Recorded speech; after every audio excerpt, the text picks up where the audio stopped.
Hi అండి. సంక్రాంతికి ముందైతే మనం అటక మీద ఉన్న గిన్నెలన్నీ తీసేసి గిన్నెలు తోముకోవాలి కదండి.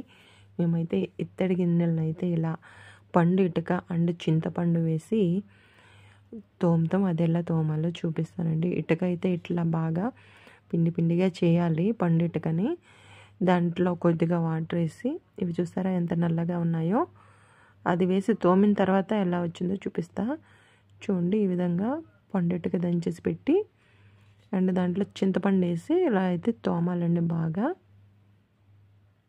చూసారా తెల్లగా అయితే వస్తుందన్నమాట. ఈ విధంగా ఒకసారి ట్రై చేసి చూడండి ఫ్రెండ్స్. ఓకే, మా విలేజ్లోనైతే మేము ఇట్లానే తోముకుంటాం అనమాట. మంచి తెల్లగా వస్తాయి. ఇత్తడి సామానం అయితే ఇట్లా పండుగ అండ్ చింతపండు వేసి ఈ రెండు ఉంటే సరిపోతుంది. తెల్లగా వచ్చినాయి చూసారా. ఈ బిందికి ఆ బిందికి తేడా చూడండి, కొంచెం తెల్లగా వచ్చిందనమాట. ఇప్పుడు ఇత్తడి గిన్నెలన్నీ ఇట్లా తోమేసుకోవడమే. ఓకేనా. థ్యాంక్ యూ అండి. Thanks for watching. Please first time చూసేవాళ్ళు ప్లీజ్ లైక్ చేయండి, సబ్స్క్రైబ్ చేయండి, షేర్ చేయండి ఫ్రెండ్స్. ఓకేనా. Please support my channel. చూడండి చూపిస్తాను. తెల్లగా వచ్చింది.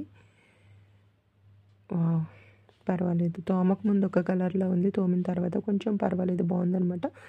ఇట్లా అయితే గిన్నెలన్నీ కడిగేసి ఇలా అయితే బయట ఎండలో ఆరబెట్టేయడమేనమాట. మంచం వేసేసి ఇంకా గిన్నెలు అయితే ఉన్నాయి, అవి కూడా తోమాలండోయ్.